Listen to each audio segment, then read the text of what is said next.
It was one of those winter evenings when the cold doesn't just touch your skin, it goes straight to your bones. Snowflakes drifted down slowly, as if the world had decided to move in slow motion. On that freezing sidewalk, under the dim yellow light of an old bus stop, sat a young woman in a thin red dress, hugging her knees, shivering, and quietly crying.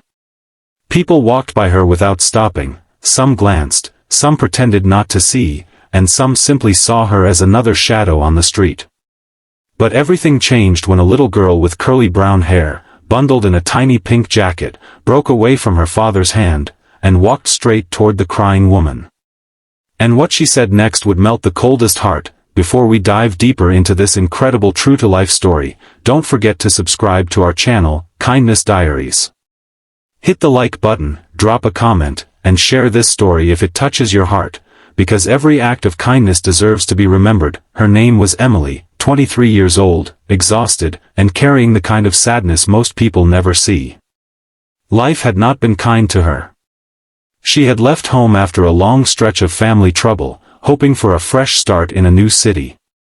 But fresh starts don't always go the way we imagine. A lost job, a stolen bag, and 1 month of rent she couldn't afford had pushed her to the streets. And now, on this icy evening, she sat alone at the bus stop, barefoot, cold, and scared of the night, scared of tomorrow, scared that no one would ever care enough to see her. But someone did. A little girl named Lily. She had been walking with her dad after buying hot cocoa from the cafe across the street. Lily was at the age where everything was new, everything mattered, and everyone, even strangers, felt important. Her father, Jason, was talking on the phone, distracted, but Lily was paying attention. Kids always see what adults miss. She saw Emily's red, tear-stained face. She saw her shaking shoulders. She saw the loneliness sitting beside her like a shadow. And Lily stopped walking. She pulled her hand from her father's grip and whispered, "Daddy, she's sad." Jason looked up, already worried about losing sight of his daughter. "Lily, stay close. It's cold. Let's keep moving." But Lily didn't move. Instead, she took a tiny step forward, her boots crunching softly in the snow. "Daddy, can I go say hi?" Jason hesitated. The world had taught him to be careful. But the sincerity in his daughter's voice made him pause. Lily wasn't afraid. She wasn't judging. She just wanted to help. After a moment, Jason nodded slowly. "Okay. But I'm right here." Lily smiled, that big, pure smile only kids can make, and walked toward Emily. Emily didn't notice her at first. She was wiping her face with the back of her hand, trying to hide her tears from the world. But when Lily stepped right in front of her, tiny arms stretched wide, Emily lifted her head. Their eyes met. And Lily asked in the softest, sweetest voice, "I think you need a hug. Can I hug you?" Emily blinked, confused. What? Lily took another step. "You look sad. Hugs make sad feel better."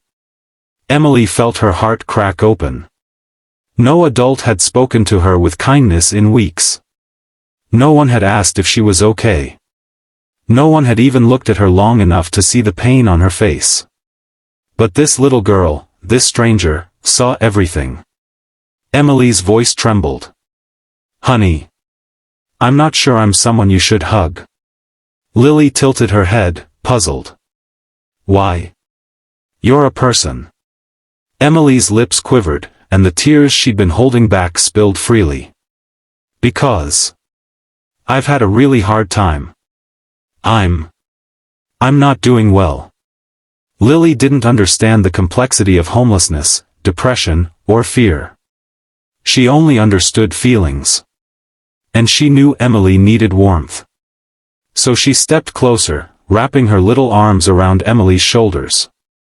Emily froze, then slowly leaned into the hug. For the first time in months, she felt human. Jason approached cautiously, kneeling beside them. He was a father, protective, careful, but he could see this moment was something delicate, something sacred. "Hey," he said gently to Emily. "I hope she's not bothering you." Emily shook her head quickly. No, she's not. She's the first person to talk to me all day." Jason's heart dropped. He noticed the bruises on her legs, the raw redness of her hands, the way her teeth chattered uncontrollably. She wasn't just sad. She was freezing. "Do you have somewhere to stay?" he asked. Emily laughed weakly, shaking her head. "I was trying to get to the shelter, but the buses are delayed. I've been here for hours. I don't know if I can make it there tonight." Jason didn't hesitate. "We can drive you." Emily's eyes widened. "Oh, I don't want to trouble." "You're not troubling anyone," Jason said firmly. "You're cold. You need help." Lily tugged on Emily's sleeve. "Come with us. Mommy makes good soup." Emily looked between them, this little family she'd never met, and something inside her whispered. "It's okay. Trust them." With Jason's help, she stood up slowly. Lily grabbed her hand as if they'd known each other forever. Snowflakes landed on her hair, and Lily brushed them off gently. "You were crying," she said. "But you won't cry when you're warm." Jason helped Emily into the car and turned the heat on full blast. Lily sat beside her, swinging her little legs. "Do you like marshmallows?" Lily asked. Emily smiled faintly. I do." "Good," Lily said proudly. "We have lots." During the drive, Jason listened as Emily shared her story, not every detail, but enough for him to understand she had no family here, no job, and no support. She had been trying so hard to survive alone, too ashamed to ask for help. Jason couldn't imagine his child going through that. He couldn't imagine any young woman alone in the freezing night. When they reached his home, his wife Sarah opened the door, surprised to see her husband walking in with a young stranger and a tearful little girl holding her hand. But when she saw Emily's condition, her expression softened instantly. "Oh, honey," Sarah said, rushing over. "Let's get you warm." In a flurry of kindness, blankets, hot soup, soft socks, gentle questions, Emily felt something she hadn't felt in a long time. Safety. Lily sat beside her on the couch, leaning against her. "You're not alone anymore," she whispered. Emily couldn't stop crying, but these tears felt different. They weren't from loneliness or fear. They were from relief. After dinner, Jason and Sarah offered to help her find temporary shelter and connect her with resources. They didn't make promises they couldn't keep. But they did promise one thing. "You won't be out there alone tonight." Emily nodded, grateful beyond words. But when Lily hugged her goodnight, the small girl said something Emily would remember forever. "You looked like you needed someone. I want you to be okay." That simple sentence healed something inside Emily, something broken and bruised that she thought would never recover. Over the next few weeks, with the family's support, Emily found a warm place to stay, connected with a local program for young adults, and slowly started rebuilding her life. Jason helped her apply for jobs, Sarah taught her how to navigate the city, Lily drew her pictures and said she was her snow day friend. The world that once felt cold and cruel now felt full of possibility. Because one little girl had seen her. Because kindness had reached her when nothing else could. Months later, Emily stood on that same street, but this time, not as a homeless young woman, not as someone invisible.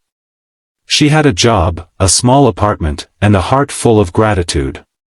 She visited Jason's family every week, becoming like an older sister to Lily. On a snowy afternoon, Emily bent down and hugged Lily tightly. "You saved me," Emily whispered. Lily giggled. "I just gave you a hug." Emily shook her head softly. "No, sweetheart. You gave me hope. Kindness doesn't always come from grand gestures.